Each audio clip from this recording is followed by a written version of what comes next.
Our next topic to focus on is the agricultural revolution and the beginnings of society. Before the agricultural revolution, people lived as hunters and gatherers. They had to move around constantly, following the crops and following animals so that they were able to get enough food to survive.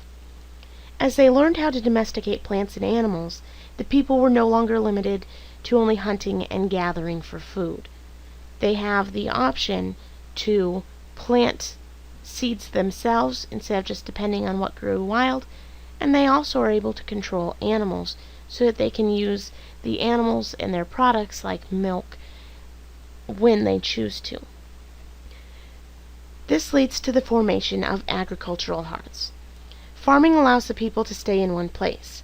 As a result, they built the first permanent settlements. These settlements have several benefits. Firstly, it allows for surplus food to be grown, and they can store that food. It's hard to, when you're hunting and gathering and always on the move, it's hard to really gather a surplus, not only because a lot of it would go bad, but more importantly, that's a lot of stuff to carry with you. So they tend to gather only enough for the immediate future. However, now they're able to get enough where they can harvest crops in the fall and have enough to last until spring when there's more plants growing. This also allows people to start specializing in things because not everyone's needed to produce food. So people are starting to create pottery, they're starting to create implements to help with agriculture, so there's a variety of specializations beginning. This is also the beginnings of the development of a common culture. They've got the protection from invaders as well. And we see basic governments starting. Now, people generally would have a tribal leader or group leader as they're moving around and hunting and gathering. But now, as they're staying in one spot and the population's becoming more consistent, they're seeing a need for increased regulation and government. There's negatives too, so there's a lot of positives with permanent settlements, but in order for them to get that stability, they have to trade it for some of the negatives that came along with it. One of the major negatives is with all of these people in one spot, it's a lot easier for disease to spread amongst the population. You also have other negatives, like people are having to work much harder than they used to. When hunting and gathering, you could spend a few hours working in order to get enough food to last a few days. So you had a lot of leisure time. When you're farming, however, though, that's a full-time job. So you have to work all day, every day.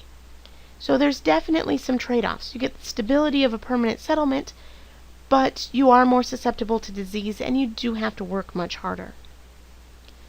These agricultural hearths, as they're starting to advance and leading to the development of specializations of government, of cultural elements like religion and like language and arts, this is leading to these becoming not just agricultural hearths, where people are gathered just for agriculture, but rather cultural hearths, where people are really starting to build a common culture. So these agricultural hearths transform as they advance into cultural hearths. Trade is also developing. With hunting and gathering, people had just enough food for themselves and just enough to last for a short period of time. But as people are farming and specializing in various jobs, they now have a surplus of food and other goods. This is to their advantage because resources are not evenly distributed. Some areas, like the Americas or like many regions of Africa, had far more goods, such as natural resources or crops that were able to be grown, than there were in places like Europe, for example. So because these things are not evenly distributed throughout the world, there might be an abundance of one product in one area, but a deficit or a lack of it in another area. If these two groups can trade, then they can get what they need. So for example, there might be an abundance of food in one area, and another area has difficulty growing food, but they've got an abundance of metal. You can trade the food for the metal, and both sides get what they need.